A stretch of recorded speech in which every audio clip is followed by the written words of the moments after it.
At number 15, this might stir some people up. The Cowboys, the duo of Dez Bryant and Cole Beasley. Now, I know what you're thinking. What am I Terrence Williams is the number 2. He got paid like the number 2, but Cole Beasley is a guy. But it starts and ends with that man right there. Now, Dez Bryant, when healthy, considered top receiver in the league. He is in the conversation with Julio and AB. The question is, can he stay healthy, 1, for the entire season, and 2, can he get that rhythm week to week with Dak Prescott? We keep talking about Dak and all these special things that he has, all these toys that he gets to play with. Starts with the offensive line protecting him, Ezekiel Elliott in the backfield, Jason Witten, the Hall of Famer at tight end, and then the host of wide receivers. Dez, that man, an absolute monster. What do you guys think about this? Well, I'll tell you, Nate, I'm going to question you. You said that when he's healthy, he's in the league with Julio and AB. I don't see him that way. He doesn't produce like those guys. Why'd you go that way? I'm surprised to hear it. Well, there's a reason why he's at number 15 with Cole Beasley. Is because he hasn't been that healthy and he hasn't put up those monster numbers. One thing I do know about Dez, he's going to get in the end zone. And the reason I put Cole Beasley is because he's just nasty at the slot. I was talking to Kyle Valero, who is assistant wide receivers coach for the Cowboys, and he was telling me that he's the best slot receiver in the game. Now, there's other guys that will jump out. I do. I love me some Edelman. And I even love Fitzgerald, who's a big slot, moved there later in his age. But those are my 2 right there. And that's number 15. Those are going to the mentions, Nate. And I know people are going to say, what are you talking about? It's Dez Bryant. It's the Cowboys. I get it. But we need Dez to put up some major numbers, climb your way into that top 5, which is where he ultimately deserves. Let's go to number 14. Another Texans duo. Let's go with DeAndre Hopkins and Will Fuller. That's interesting. Now, this is interesting. You're putting these guys over the Cowboys? Listen. Will Fuller 5? Now, here, listen to me speak about this for a second. Now, Dez Bryant, he's got to compete with a lot of mouths to get fed.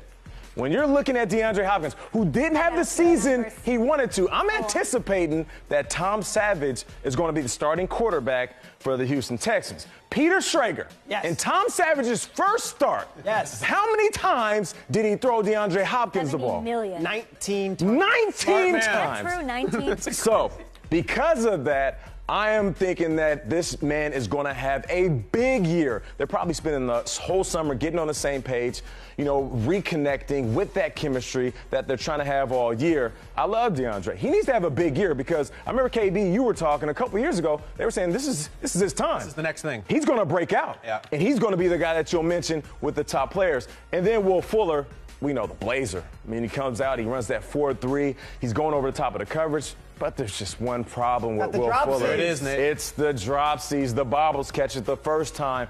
But I know how guys come back and bounce back after having a year of not catching the ball the way they want to. I'm anticipating that he will work on those little things, work on those subtleties, and get back and be a great complement wide receiver to DeAndre Hopkins. Next year when you do this, I want it to be Braxton Miller in the Braxton. Oh, I love that. I want to see him as the guy. Good slot receiver. Well, listen, let's go to number 13, the Seahawks duo, Doug Baldwin and Tyler Lockett. I love this combination because Doug, each year, he's going to give you numbers. And last year, he didn't put up the huge numbers that he did a couple years ago. But he's consistent, though. They called him pedestrian years ago, but he's been making plays every single season. When the playoffs come around, this is one guy just like Edelman who always shows up. And Tyler Lockett, who is just explosive as ever, went down with that leg injury. He's got to stay on the field. He's got to get healthy. And I think this one is going to get people frustrated. They're going to say, Nate, wait a minute. So you're putting Doug and Tyler over Dez and Beasley. Yeah. So, well, we talked about this yesterday. The production as the number 2 in Seattle ever since Golden Tate left after they won the Super Bowl. They haven't had anybody. They struggled. Last year, nobody even hit 600 yards. But I've been hearing great things about Tyler Lockett and his recovery. 1 touchdown. Yeah, just 1 touchdown, but he got banged up. But he's going to take the top off the coverage. He's going to make a lot of plays. Let's go to number 12, the Cardinals. Ooh, okay. Larry Fitzgerald and John Brown. We love how John Brown gets down in that end zone. Now, listen, Larry Fitzgerald, there's not much more I can say about the Hall of Fame career he's already had. He's went from outside to inside. He keeps defying age. He bathes in the fountain of youth every single night. He's going to continue to be a top-tier wide receiver, even at his age, losing a little bit of speed, losing a little bit of explosiveness. But because he's so intelligent, he's going to continue to get open just like that, wide open, even at the age he's at. And then John Brown, we were talking about him earlier this week. We're looking forward to him to kind of pick him back up, being that explosive wide receiver. He had a cyst on his spine. Right. He had surgery surgery, got it removed, and we're going to talk to his coach here in a little bit. Yeah. And he says he's looking explosive. He's looking really good. So that's my number 12, the Arizona Cardinals, and then number 11, just outside the top 10, the Detroit Lions.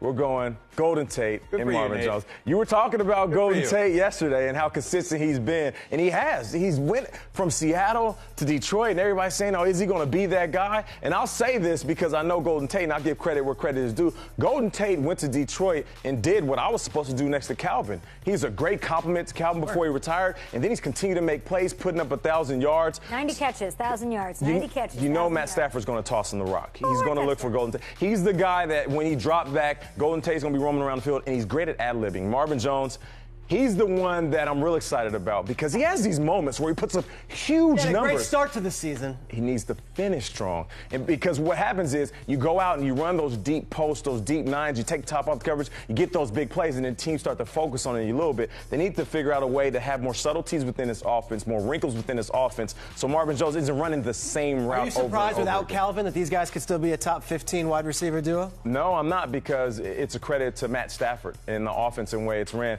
He didn't crumble. He didn't go hide in the cave and say, you know what, I don't have Calvin, I can't deliver the ball. He got better and he improved. And he said, you know what, I'm going to have more discernment on who I'm throwing the ball and how I'm throwing the ball and taking care of it while I'm doing it. So just outside the top 10, it's Detroit Lions. That's 15 through 11. So